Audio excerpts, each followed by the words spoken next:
Bom dia, pessoal. Eu sou a professora Flávia e hoje nós vamos falar sobre o tecido muscular. Este tecido tão importante que está relacionado com a nossa locomoção e com a movimentação interna do nosso organismo. Então vamos lá. De acordo com as características morfológicas e funcionais das células desse tecido, a gente consegue classificar o tecido muscular em 3 tipos: tecido muscular estriado esquelético, tecido muscular estriado cardíaco e tecido muscular liso. O tecido muscular estriado esquelético, ele possui essa característica onde suas células formam feixes cilíndricos com mais de um núcleo, ou seja, suas células são multinucleadas e a gente consegue observar a predominância de estrias transversais. Esse tipo de célula está relacionado com a contração voluntária. O tecido muscular estriado cardíaco, como vocês podem ver, também tem uma característica cilíndrica, também possui células que possuem estriações transversais, porém a gente consegue observar apenas um núcleo nessas células. Em sua maioria, esse núcleo normalmente é central, algo que a gente consegue diferenciar, então, um músculo estriado esquelético de um músculo estriado cardíaco. Apenas um núcleo, e este núcleo ele aparece mais central. Essas células do tecido estriado cardíaco, elas possuem também bifurcações e elas vão se unir por meio de discos intercalares. Esse tipo de célula muscular vai ser encontrado no tecido muscular do coração, como o próprio nome diz. Já o músculo liso são aglomerados de células que possuem essa característica fusiforme. A gente não consegue visualizar as estrias, pois elas não existem. Então, estão presentes nos músculos, nos órgãos, a região muscular dos órgãos internos. Uma coisa que eu preciso falar antes da gente começar com o assunto propriamente dito é que alguns nomes aqui no tecido muscular, eles são modificados. Quando estamos falando das suas células, quando eu vou falar da membrana plasmática, aqui no tecido muscular, ela recebe um outro nome, que é o nome de sarcolema. Quando eu falo de citossol, aqui no tecido muscular, o citossol ele vai ser chamado de sarcoplasma. E o retículo endoplasmático liso, aqui no tecido muscular, vai ser chamado de retículo sarcoplasmático.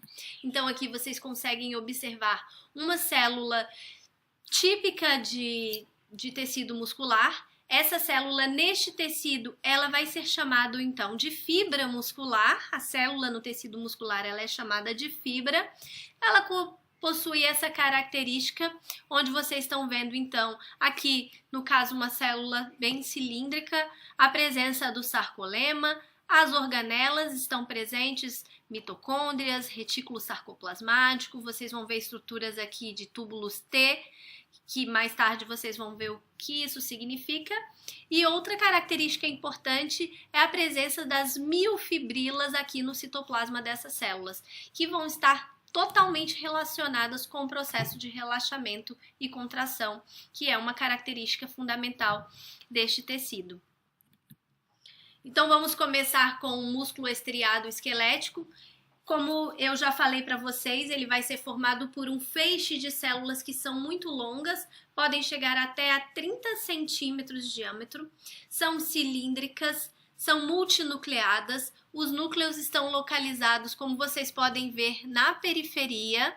Aqui vocês estão vendo um corte longitudinal, e aqui ao lado vocês estão vendo o corte transversal e a presença dos núcleos aqui do ladinho. Agora vem aqui para pertinho de mim, só para eu poder falar para vocês um pouquinho a respeito dos cortes, que nesse caso vai ser bem importante vocês entenderem. Imaginem então uma célula eu peguei um pedaço de cenoura aqui eu ia até pegar uma banana, que seria mais fácil de cortar, mas eu não tinha banana em casa, então vai com a cenoura mesmo, que vai ser o mesmo efeito. Então a gente imagina que essa cenoura aqui, então, ela é uma célula do tecido muscular, uma célula, vocês estão vendo, cilíndrica. Então, quando eu tô falando de corte transversal é esse tipo de corte que eu faço.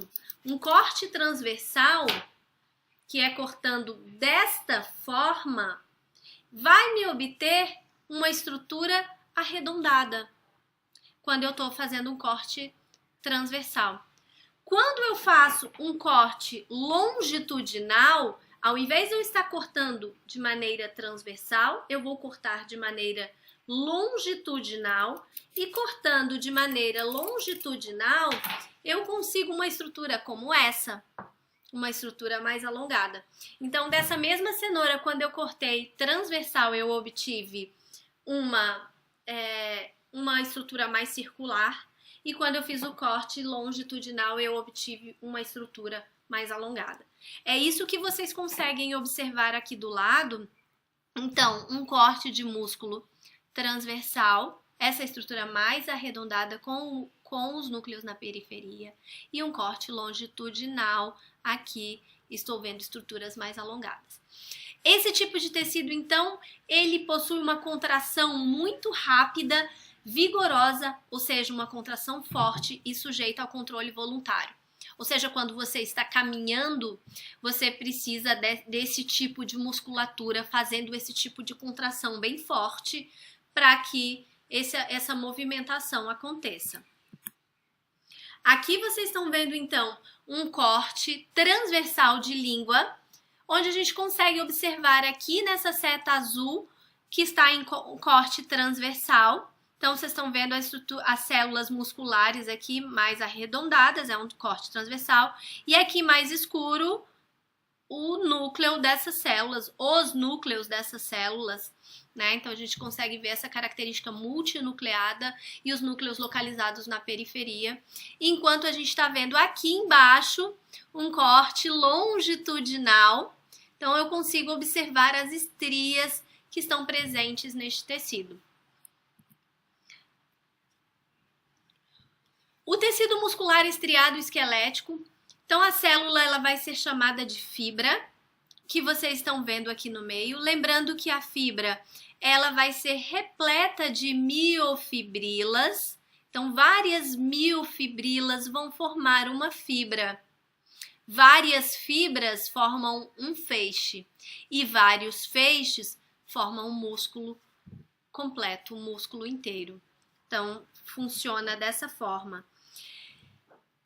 Ainda falando da organização do tecido muscular estriado esquelético, a gente consegue observar que estamos falando de um tecido muscular e ao longo dessas células musculares, a gente pode observar que existe um certo revestimento de tecido conjuntivo presente aí. O endomísio é uma camadinha de tecido conjuntivo que vai envolver cada uma das células musculares. Perimísio é o nome que se dá a um tecido conjuntivo que vai revestir cada feixe ou cada fascículo do tecido muscular. E epimísio, então, um tecido conjuntivo que vai revestir todo o músculo. Nessa próxima imagem, a gente consegue ver, então, um músculo completo, um corte transversal desse músculo. A gente consegue observar aqui, então, os feixes, né? Vários feixes de músculo, ou seja, esses feixes, eles são formados por fibras. Aqui vocês estão vendo as fibras, aqui eu peguei só um conjuntinho com as miofibrilas aqui dentro dessa fibra. Então, a gente vai ter essa região aí revestindo, então, o músculo inteiro, né? Revestindo também apenas um feixe ou fascículo e revestindo apenas uma fibra.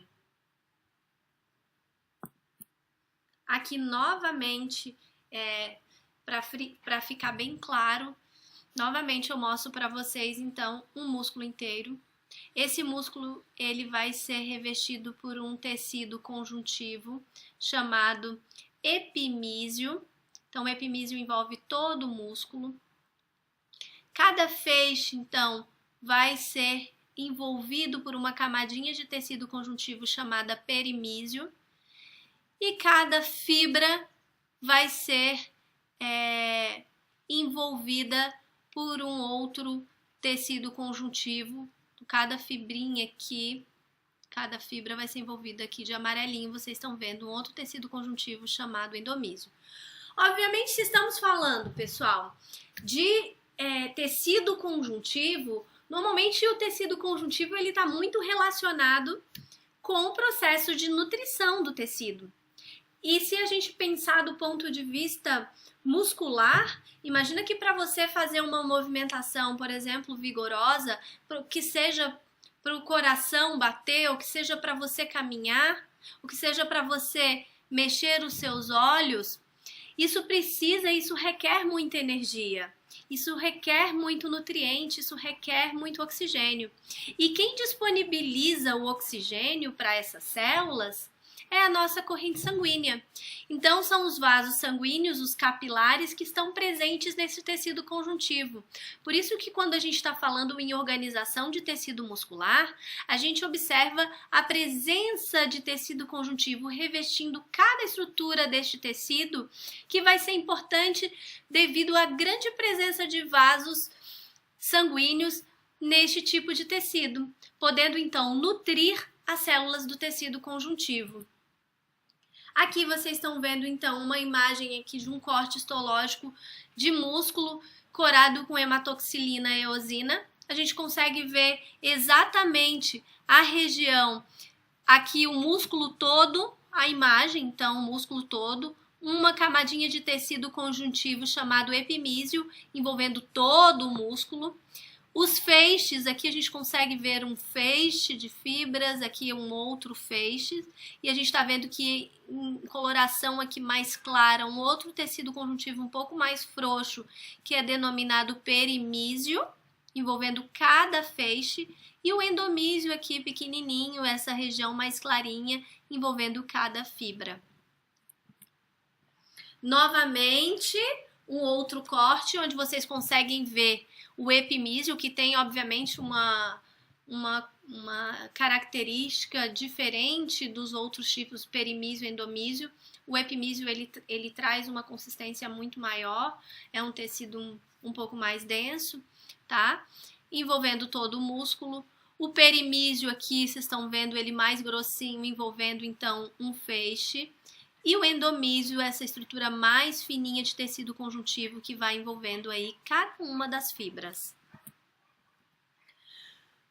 Uma outra característica que precisamos falar do tecido muscular estriado é que se ele tem estrias, da onde que vem essa estria?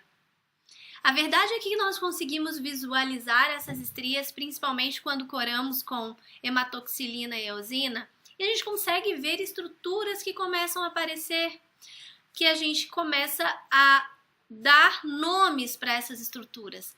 Então vamos conhecer agora o que é um sarcômero e qual é a importância do sarcômero no processo de contração muscular.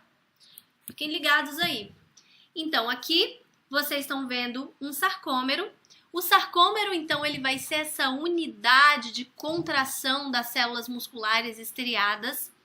Ele vai ser composto por estruturas que são chamadas bandas, banda A e banda I. A banda A vai ser tudo que você vai estar vendo nas estrias de coloração mais escura e banda I, o que você está vendo nas estrias de coloração mais clara. Observem aqui no slide anterior, eu vou voltar, vocês conseguem ver regiões mais escuras, regiões mais claras, escuras e claras. E é o que a gente consegue ampliar aqui, é como se eu tivesse pegado um pedacinho disso aqui e vamos ver de pertinho. É o que vocês estão vendo aqui.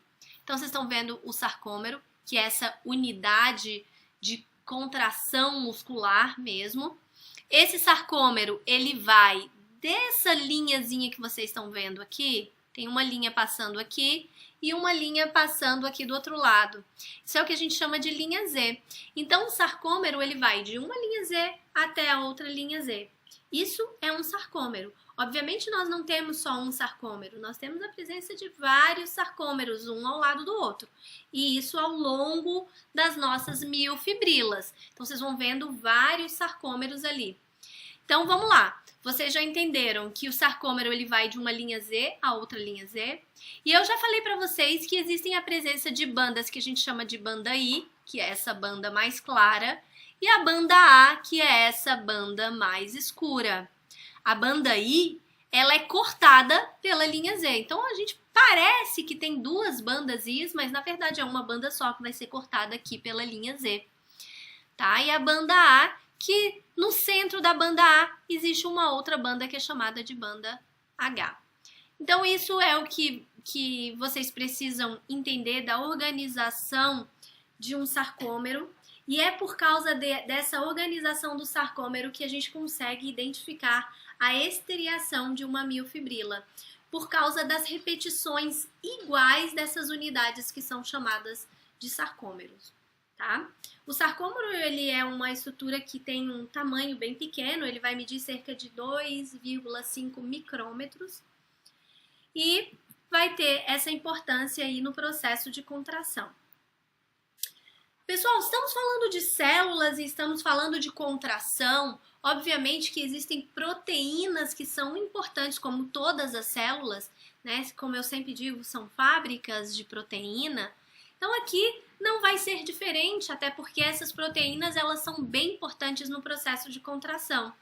Então deem uma olhada aqui nessa imagem, vocês vão ver que existem 4 proteínas principais que fazem parte dessas miofibrilas, que estão presentes nessas miofibrilas, ou seja, essas células musculares elas vão produzir esses 4 tipos de proteínas, e esses 4 tipos de proteínas vão estar envolvidos diretamente no processo de contração muscular. Actina e miosina são as principais, elas correspondem a 55% do total das proteínas produzidas por essa célula, mas também existem outros tipos que não são menos importantes, que são a tropomiosina e a troponina, que vai ser importante também nesse processo.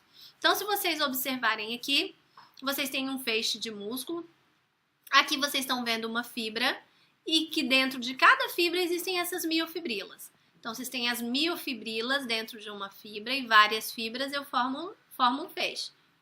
Vários feixes eu formo um músculo.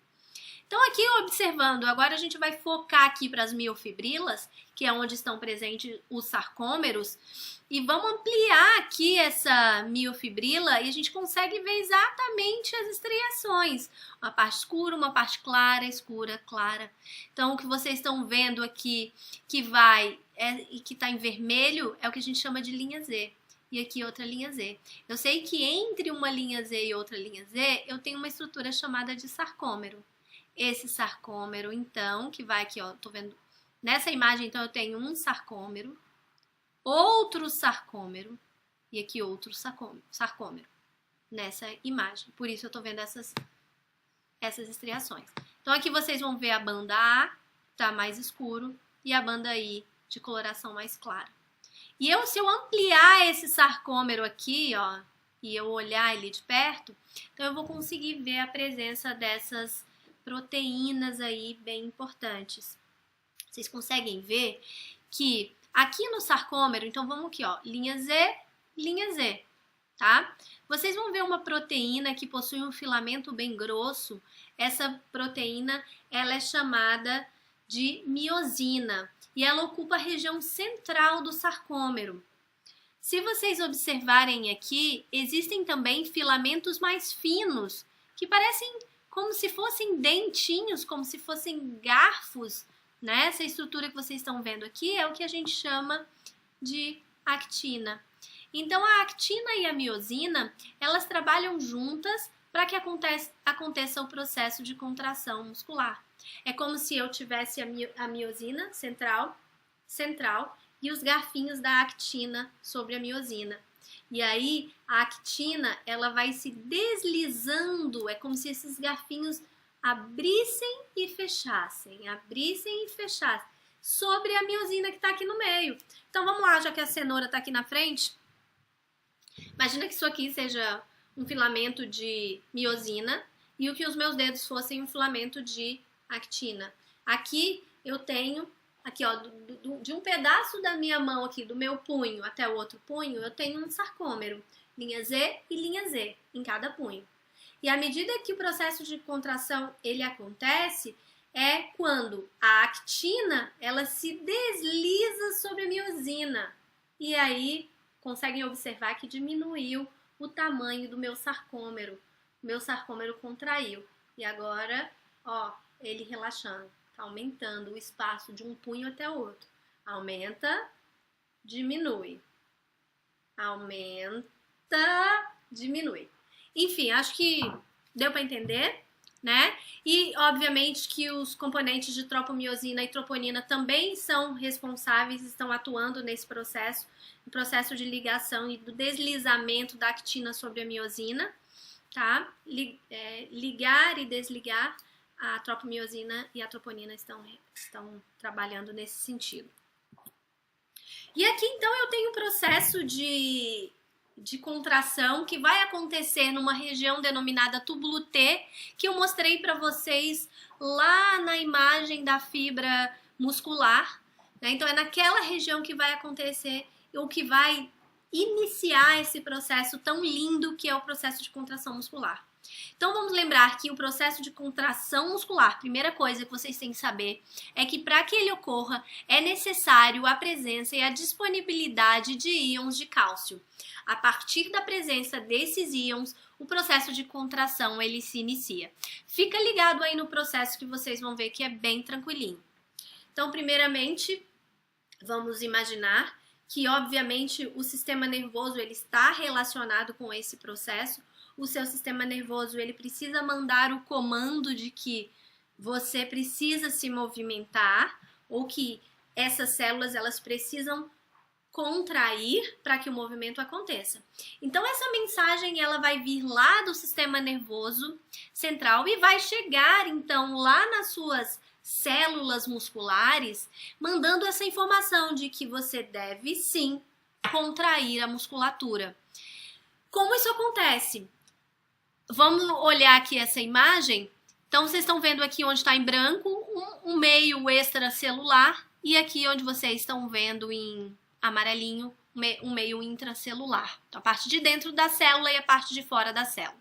O que acontece é que aqui no sarcolema, bem aqui na região de túbulo T, é túbulo T porque ele tem essa caidinha, um vale ali, né? Essa entrada, essa invaginação, biologicamente falando. E aí o que acontece é que essa membrana do sarcolema ela sofre uma despolarização. O que é isso? É uma mensagem lá do sistema nervoso chegando. E a hora que essa membrana ela é despolarizada, o que começa a acontecer? Os canais de cálcio eles começam a se abrir. Então, na medida que o canal de cálcio ele se abre, o cálcio que estava disponível por ali, que você conseguiu esse cálcio tomando leite, enfim, né, por meio da dieta, a gente encontra cálcio em diversos alimentos, esse cálcio ele vai entrar nessa célula. Na medida que esse cálcio ele entra, a própria entrada do cálcio, ele induz a liberação de cálcio que está guardadinho numa regiãozinha chamada de retículo sarcoplasmático. Então, aqui dentro dessa célula existe uma região chamada retículo sarcoplasmático que está repleta de cálcio guardadinho. E quando o cálcio lá do meio externo ele entrou, ele vai estimular a abertura deste canal de cálcio aqui. E então, o cálcio que estava aqui dentro, ele sai. E na hora que ele sai, ele vai poder se ligar numa estrutura denominada sarcômero. E a hora que o cálcio ele se liga ao sarcômero, o que começa a acontecer? A miosina, ela começa a puxar a actina e dessa forma a actina ela começa a se deslizar sobre a miosina. É como se a miosina ficasse paradinha ali, ó, e só puxando a actina para frente no processo de contração muscular. E dessa forma o músculo se contrai. Na medida que o cálcio ele vai se desligando do sarcômero, o processo contrário começa a acontecer e o sarcômero ele relaxa. Esse cálcio que saiu do sarcômero, ele vai ser armazenado no retículo sarcoplasmático ou vai sair também pela membrana e aí o gradiente vai ser mantido por meio da bomba de sódio e potássio, enfim. O processo de contração ele vai acontecer dessa forma. Aqui eu coloquei um vídeo para vocês, mas que lá no final da aula eu vou colocar o linkzinho no YouTube para vocês seguirem, tá? Então deem uma olhada que mostra todo o mecanismo de contração. E aqui então se estamos falando de musculatura, estamos falando de disponibilização de energia. Então, para que haja contração, para que você consiga se movimentar e para que o seu corpo consiga movimentar internamente também, é necessário energia para que isso aconteça. E essa energia ela pode vir de algumas formas. Primeira delas, então, a gente tem o ATP, a gente tem também a fosfocreatina e o glicogênio, que na verdade vai ser utilizado aí para a produção de ATP. Mas é importante a gente lembrar que a gente pode disponibilizar energia para o nosso organismo de duas maneiras. Utilizando o oxigênio, ou seja, na presença de oxigênio ou na ausência de oxigênio. Na presença de oxigênio, nosso organismo tem a capacidade de oxidar ácido graxo, oxidar a glicose, ou seja, aquele açuquinha que você comeu, aquela picanha, aquela gordurinha da picanha que você ingeriu, aquilo ali vai ser importante para você, por quê? Porque você vai oxidar aquela gordura, você vai oxidar aquela glicose e você vai gerar ATP em grande quantidade. Na falta de oxigênio, o que o seu organismo faz? Sem oxigênio, então você não precisa de energia? Não. Imagina você, um cara sedentário, mas que realmente quis um dia, acordou feliz e contente, dormiu bem à noite e falou assim: eu vou agora ser atleta, eu quero ser o cara e vou fazer exercício físico, vou pegar pesado.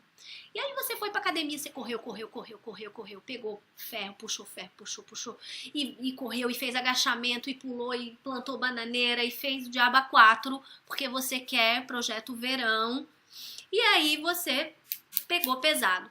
O que acontece com a sua musculatura que ela começa a contrair e relaxar?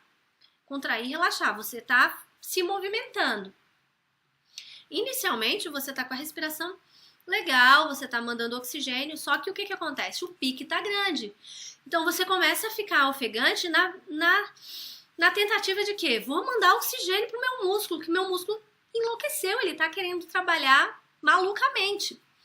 E aí você, ofegante, começa a mandar oxigênio. Mas o que acontece é que você não consegue disponibilizar tanto oxigênio para essa musculatura, o quanto ela está trabalhando. Seu corpo não está acostumado com esse tipo de trabalho intenso. Então, o que acontece? O seu corpo ele precisa de energia, ele não pode parar, senão você cai, você despenca, a sua perna às vezes fica bamba de tanto exercício que você fez. É isso, você precisa manter energia naquela musculatura, mas você não tem oxigênio suficiente. Então, o que o seu corpo faz? Simplesmente desliga? Não, ele vai te disponibilizar energia, mas ele vai te cobrar por isso. Vamos olhar aqui na imagem o que ele vai fazer. Então, quando você está praticando o exercício muito intenso, você consegue utilizar aquele pãozinho que você comeu para gerar ATP. Mas esse processo de quebra da glicose, na ausência de oxigênio, ele vai gerar o que a gente chama de ácido lático. E o ácido lático ali na musculatura, ele vai causar um dano. E no dia seguinte, você não vai conseguir nem caminhar de tanta dor que você vai sentir. Ou seja, o seu corpo ele se manteve, mas você teve que pagar um pouco caro por isso. Então, a obtenção de energia, ela vai acontecer, ela pode acontecer de 3 formas. Então, utilizando um tipo de sistema que a gente chama de sistema fosfato. Esse tipo de sistema fosfato, a gente observa muito a obtenção de energia nos exercícios que exigem uma explosão muito grande. No caso de velocistas, por exemplo, eles utilizam esse tipo de sistema para poder garantir a energia. tá? Então, ele vai utilizar um metabolismo anaeróbico. Então, ele precisa de uma grande quantidade, ou seja, ele vai usar as reservas de fosfocreatina, que são compostos que são ricos em fosfatos, e esse fosfato, então, ele vai ser utilizado para formar um ATP.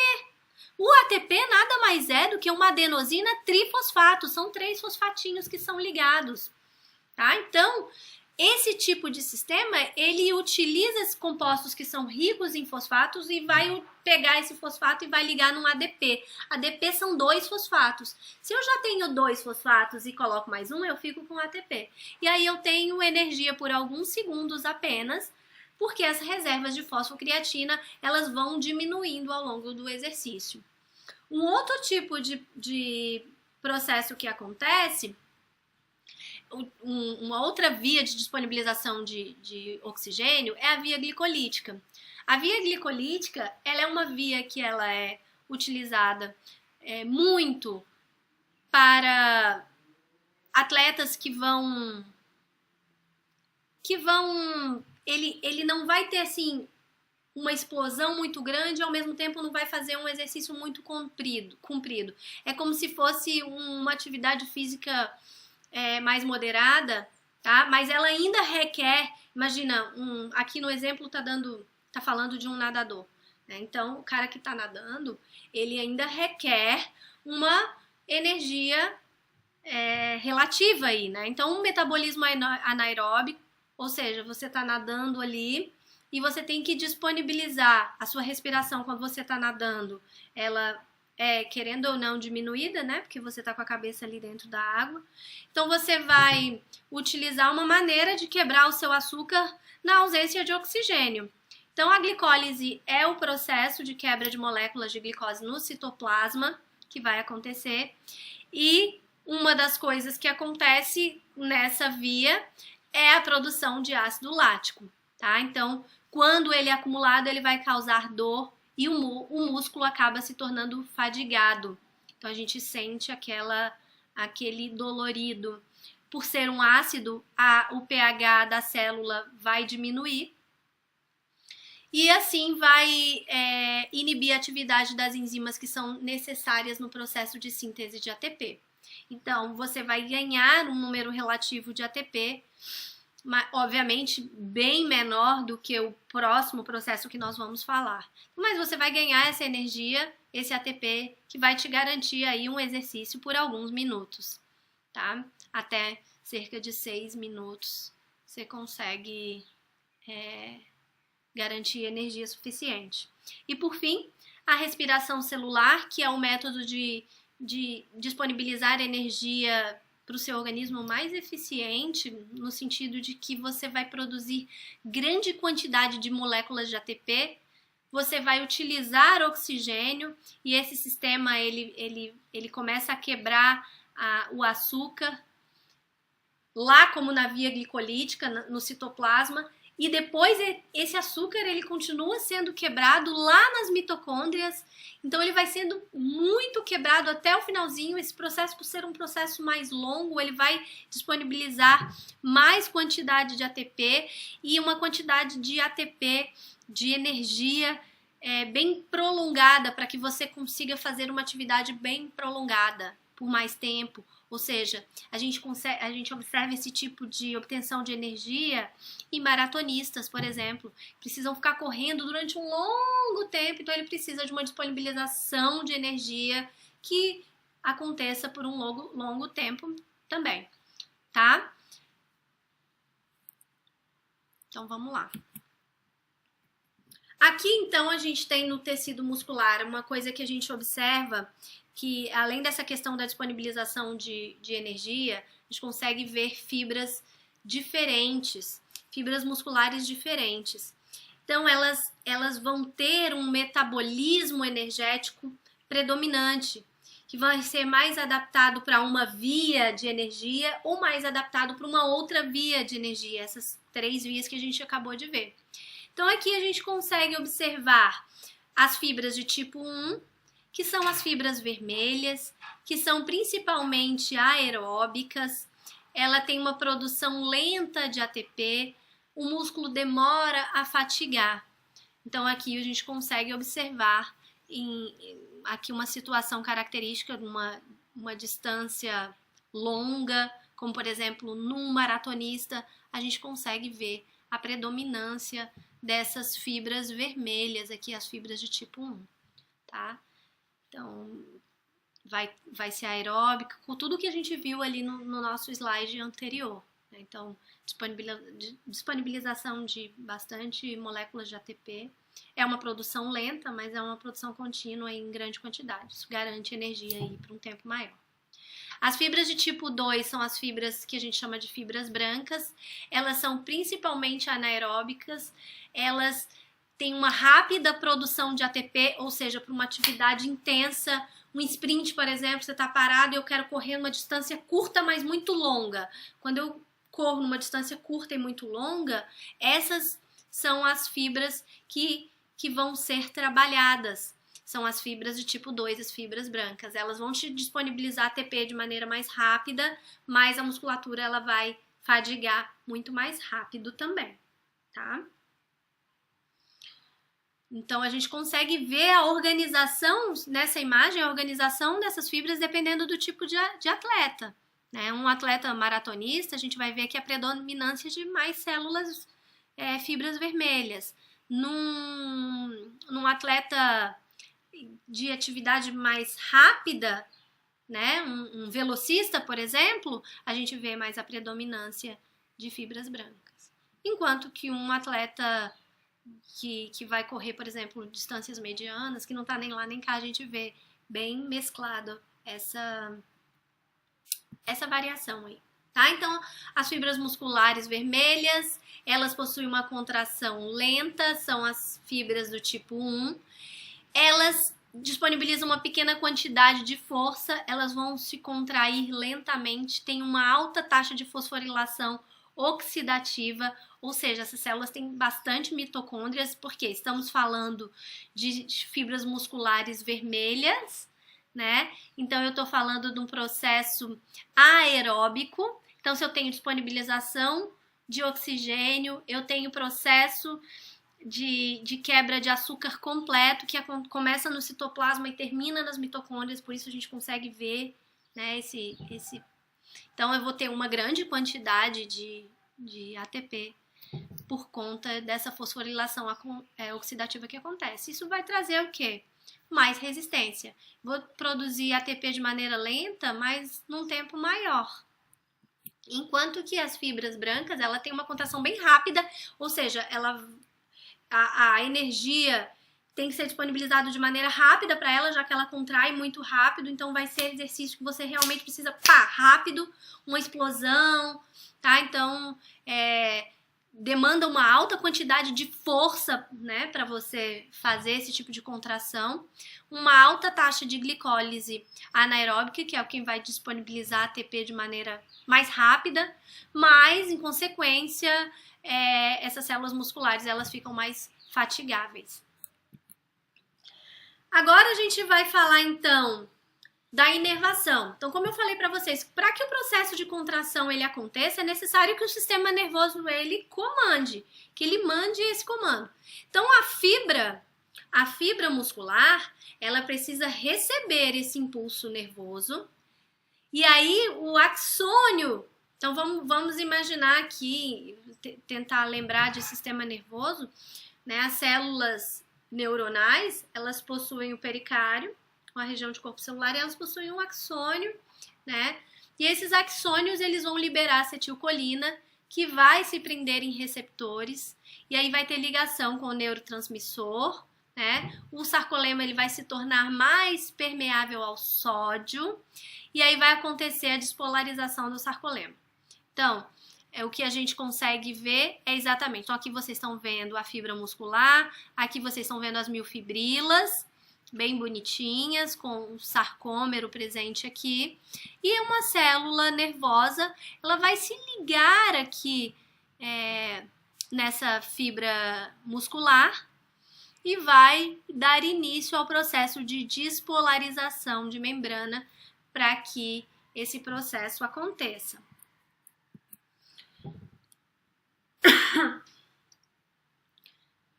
Aqui, então, vocês têm uma imagem, deixa eu tentar colocar aqui para vocês, mostrando uma fibra nervosa, tá?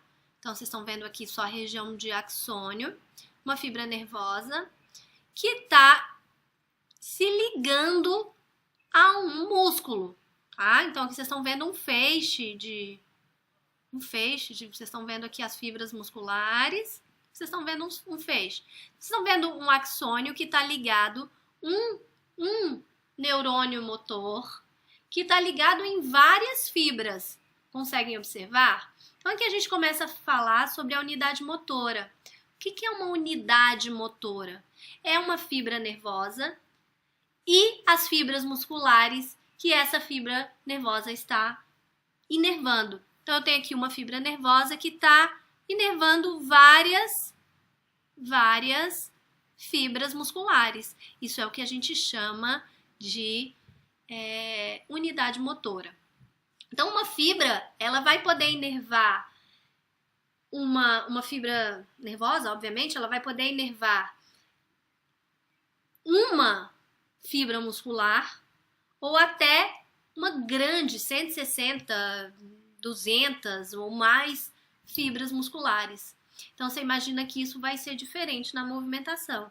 Eu tenho uma fibra nervosa ligando em uma fibra muscular, ou eu tenho uma fibra nervosa ligando em um monte de fibra muscular.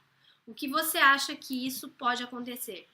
Na verdade, acontece uma grande variação na força de contração do músculo devido a essas variações do número de fibra que vai se contrair, né? Então, quem é que está provocando essa contração? A célula nervosa. Então, eu tenho o sistema nervoso que provoca essa contração. Então, o tamanho dessas unidades motoras vai ter uma relação muito grande com a delicadeza dos movimentos que vão ser requeridos aos músculos. Então, eu já falei para vocês que a unidade motora é a união de um motoneurônio com todas as fibras musculares que ele inerva. Se eu tenho uma unidade motora pequena, ou seja, um motoneurônio inervando poucas fibras musculares, eu tenho movimentos que são mais finos, movimentos que são mais precisos, mais delicados. Enquanto que eu tenho uma unidade motora grande, ou seja, eu tenho um motoneurônio inervando uma grande quantidade de fibras, por exemplo, 2.000 fibras, eu vou ter movimento muito mais geral, muito menos preciso, muito mais grosseiro, tá? Então, aqui a gente está vendo, por exemplo, uma unidade motora pequena, como, por exemplo, esse movimento dos olhos, tá? Isso é um movimento muito fino, um movimento muito delicado, um movimento muito preciso, ou seja, eu tenho um motoneurônio que vai inervar pouquíssimas fibras, 3, 8, 15 fibras musculares para que esse movimento seja muito preciso. Então, existe essa relação. Aqui vocês podem observar, então, essa região de uma fibra muscular e a região onde o axônio ele se liga nessa fibra muscular. Então, deixa eu mostrar aqui com o mouse que fica mais fácil, tá? Então, você tem essa região onde a gente chama de placa motora, que é bem essa região de contato aqui do neurônio com a fibra muscular, a fibra nervosa com a fibra muscular. Aqui vocês estão vendo um corte, então, transversal. E esse corte transversal, então, vocês conseguem ver a região aqui, então, onde estão os axônios, que vão se ligar justamente aqui nessa fibra, nessa região aqui, ó, placa motora, é a região onde o axônio ele vai se ligar, tá? Aqui vocês, quem já viu a parte de tecido nervoso, vocês estão vendo aqui, ó, núcleo de uma célula de Schwann. A célula de Schwann a gente já sabe que é uma célula da glia que é responsável por envolver o axônio e produção de baía de mielina. Então, por isso eu estou vendo aqui, já que eu estou falando de um axônio que vai inervar essa célula muscular, então é natural eu encontrar também núcleo de célula de Schwann aqui que vai ser importante aí para formar essa bainha de mielina. Tranquilo? Pessoal, então, músculo estriado cardíaco.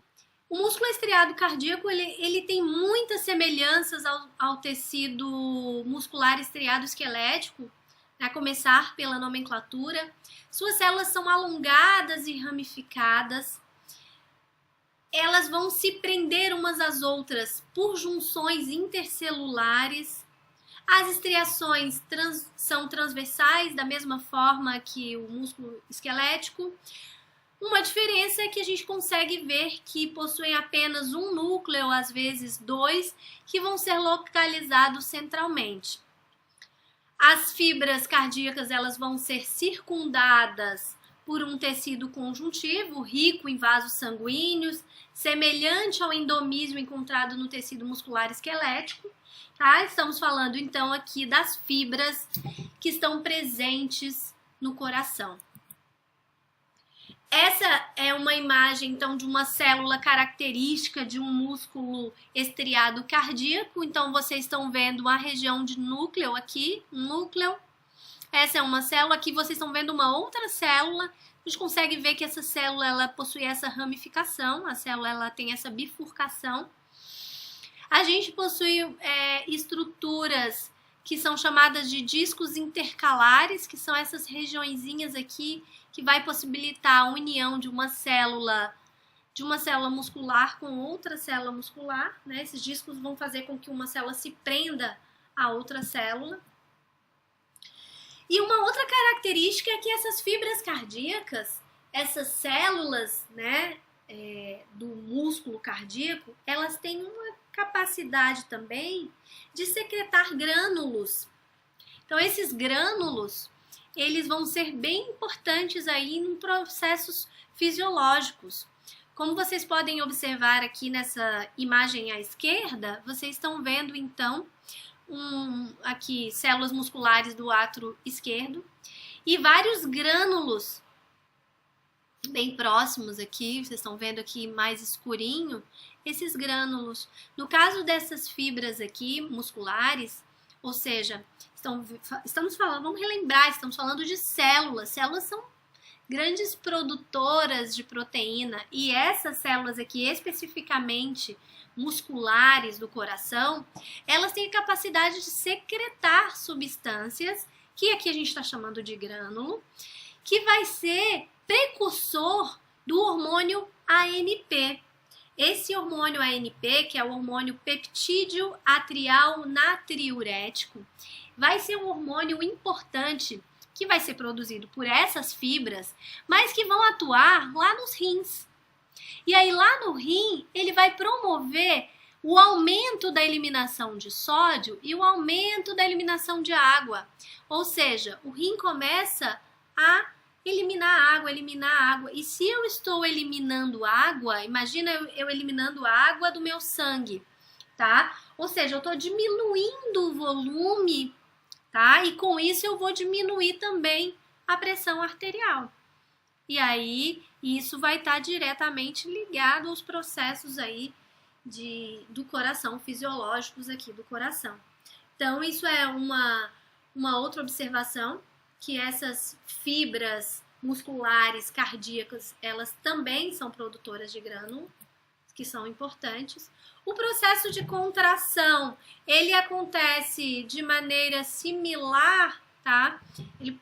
Ele acontece de maneira similar ao processo de contração das fibras estriadas esqueléticas, com algumas pequenas diferenças, mas também existe a presença do sarcômero, como vocês estão vendo aqui, e com isso as fibras de actina, as proteínas aqui de actina, os filamentos de miosina, então um processo semelhante, tá? E então, no músculo liso, a gente consegue observar um pouco diferente essa organização celular aqui nesse tecido, porque as células elas não vão possuir a unidade de sarcômero, como eu falei para vocês. Elas têm essa característica fusiforme, né? São células que são longas, que vão elas são mais espessas no centro e mais afiladas nas pontas, né? Então elas são mais espessas aqui no centro e mais afiladas aqui nas pontas. Isso é uma característica desse tipo de célula. Existem duas nomenclaturas que são bastante utilizadas, que é a hiperplasia e a hipertrofia. Então, na gravidez, por exemplo, ocorre a hiperplasia dessas células, ou seja, o aumento do número dessas células, enquanto que a hipertrofia, ela nada mais é do que o aumento do tamanho dessas células musculares lisas do útero. Então, isso acontece tanto a hiperplasia quanto a hipertrofia com as células musculares que estão presentes ali no útero. Lembrando que o músculo liso é uma musculatura que está presente nos nossos órgãos internos. Nós não controlamos essa movimentação. Diferente do músculo estriado esquelético, onde existe essa movimentação voluntária. Então, tanto no músculo liso quanto no músculo estriado cardíaco, a contração ela vai ser involuntária. Por mais que você esteja apaixonado e fale, eu quero que o meu coração pare de bater agora, porque eu não quero sofrer mais, não adianta, o seu coração vai continuar batendo, tá? Então, quando você estiver grávida e você entrar em trabalho de parto, meninas, e quando você começar o processo de contração uterina e você vai falar assim, útero, pare de contrair. O seu útero não vai parar de contrair porque a musculatura que está ali é lisa e a musculatura lisa, a contração dela é involuntária. Beleza? O processo de contração, ele vai acontecer, mas não existe, nesse caso aqui, a unidade do sarcômero, não existe a troponina. A miosina, ela vai ser formada somente no momento da contração, tá? Mas o sarcoplasma possui actina e tropomiosina. O processo, ele também é dependente de cálcio.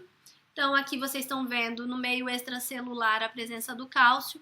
Esse cálcio, ele vai entrar. E aqui a gente consegue ver que esse processo, ele acaba sendo um pouco mais demorado do que a contração esquelética, né? Porque a contração esquelética, vocês lembram que ali tinha uma região de reservatório de cálcio. Então, o cálcio chegava de maneira muito rápida lá na região de sarcômero.